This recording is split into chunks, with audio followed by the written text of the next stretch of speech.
तो यार डिफरेंशिएशन ना it's a law of nature. एक पेड़ के दो फूल एक से नहीं होंगे, कभी भी चेक कर लेना। एक पेड़ पर लगे दो फूल एग्जैक्टली आइडेंटिकल नहीं होंगे। तो जब इतना ख्याल ऊपर वाला डाइवर्सिटी का रख रहा है, तो फिर हम उसको खत्म करने की इच्छा क्यों रखते हैं? इस सबको एक सा बना दें। और जो लोग, आप लोग जब एनवायरनमेंट पढ़ेंगे, या तो सीमा मैम पढ़ाएंगी या मैं पढ़ाऊंगा, डिपेंड करता है किसकी कौन सी क्लास है, दोनों ही अच्छा पढ़ाते हैं मुझे पता है। तो सीमा मैम पढ़ाएंगी या मैं पढ़ाऊंगा एनवायरनमेंट। तो एनवायरनमेंट में जब आप बायोडाइवर्सिटी पढ़ेंगे तो उसका रूल ही है, इस सृष्टि को अगर जिंदा रखना था तो डाइवर्सिटी देनी थी, वरना इस दुनिया में भोजन बचा रह जाता, इस दुनिया में रिसोर्सेज बचे रह जाते और मैनकाइंड खत्म हो जाता। इंसान और जानवर सब खत्म हो जाते अगर सब एक ही खाना खाते। इस रूम के अंदर हजारों जीव हैं इस समय, कहीं कोने में सैकड़ों चींटियां घूम रही होंगी, क्लास अटेंड करने आई है वो भी, लेकिन उन्हें इस बेंच पे बैठना पसंद नहीं है।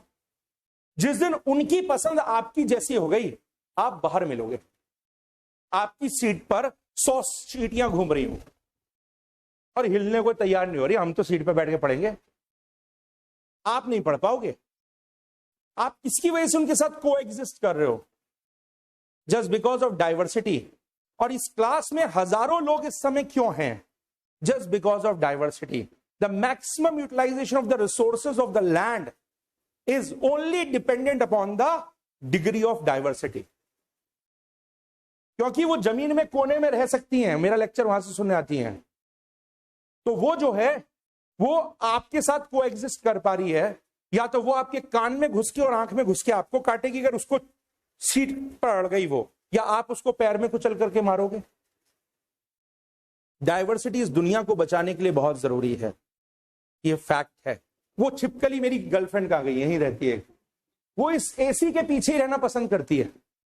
वो अगर चेयर्स पर आ जाए भागते मिलोगे, सीधी सी बात है, आ जाती, लेकिन वो टिकती नहीं है। कभी कभी एहसास दिलाती है अगर आ गई तो, लेकिन वो फिर चली जाती है अपना पीछे, वहीं से सुन रही है वो। तो कहने का मतलब ये है, लेकिन वो भी यहां है, इस समय है, वो मच्छर यहां है, सब सुन रहे हैं इस डाइवर्सिटी के लेक्चर को, वो सब को एग्जिस्ट कर पा रहे हैं बिकॉज उन सबको भोजन मिल रहा है। आपने जो है ना कुछ भी फेंका, बस चींटी सी इंतजार में कुछ तो फेंक, मैं उठा के ले जाऊं, मेरा भोजन हो जाएगा, सिंपल सी बात ये। तो वो तब इसीलिए को एग्जिस्ट कर पा रहे हैं। तो इसलिए जो भी आपको डाइवर्सिटी खत्म करने का इंडिकेशन देता है, समझ जाइए वो इस दुनिया को खत्म करने का इंडिकेशन दे रहा है। उसके इरादे बहुत खतरनाक हैं, वो दुनिया को खत्म करना चाहता है। ऐसे किसी विचार का साथ ना दें, सीधी सी बात है। क्योंकि डाइवर्सिटी में भगवान बेवकूफ थोड़ी है, भगवान ने इतनी, मुझे लगता है भगवान ने अपनी सारी एनर्जी तो डाइवर्सिटी क्रिएट करने में लगा रखी है। उसके बाद कितने डाई होंगे, कितने सांचे होंगे यार, और नंबर कितने लगाता होगा, इतने तो फोन नंबर भी नहीं, मोबाइल नंबर वालों को भी इतने कॉम्बिनेशन नहीं, उससे ज्यादा बनाने पड़ते। इसका वाला इसकी नाक थोड़ी से ऐसे कर दो, अगला वाला क्या कहां जा रहा है, अच्छा वहां जा रहा है मेरठ, इसे यहां से यहाँ, कितनी डाइवर्सिटी।